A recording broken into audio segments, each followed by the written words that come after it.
Question number 20. What is the equation of a line with a slope of -1/2 that passed through the point 6, -6? So there's three ways to do this problem. I'm going to go over all three ways. The first way is to use slope-intercept, the second way is to use point-slope, and the third way is to use your graphing calculator. So, way one. We know equations of lines are written in the form y equals mx plus b. If we look, they're telling us our slope is -1/2, and they're telling us a point on the line. And remember, b represents your y-intercept. So if I look, I know my equation has to look like y equals -1/2 x plus b because I do not know what my y-intercept is. We just know what our point is. So it can't be choice 2 because that's a +1/2, and it can't be choice 4 because that's just a -2.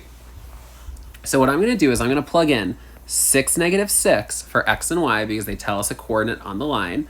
So I'm going to do -6 equals -1/2 times 6, and then I'm going to add a b value. Now, -1/2 times 6, that gives me a -3. So I have -6 equals -3 plus b. Now I have to ask myself, how do I get rid of that -3? Well, it's easy. I add 3 to both sides of my equation. 3's cancel, well, -3 and 3 cancel, and now I get b is equal to -6 plus 3, which is -3. Now I put it all together, and I write down y equals -1/2 x minus 3. So for this answer choice, it is going to be choice 1.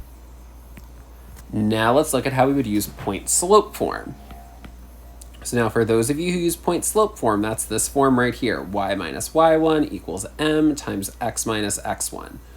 In this procedure, we're basically filling in our known information. So we know what our point is, so we're going to put in y value there, our slope here, an x, and then our x value of our point. So if we look, we know our slope is -1/2. So I'm going to put a -1/2 where m is. I'm going to put the y value of my point here, so -6, and then I'm going to put my -6 right there. Now remember, two negatives make a positive, so I really have y plus 6 equals -1/2, and then I have my x minus 6. Now, whenever I have a number attached to parentheses, I distribute. So I have y plus 6 equals -1/2 x. Now, -1/2 times -6 is a +3. And now I want to get the y by itself, so I'm going to subtract 6. And I get the exact same equation I got in part 1 when I did slope-intercept, because 3 minus 6 is a -3. So same exact equation, just a different procedure. Now, let's look at procedure 3, where we just use our calculator.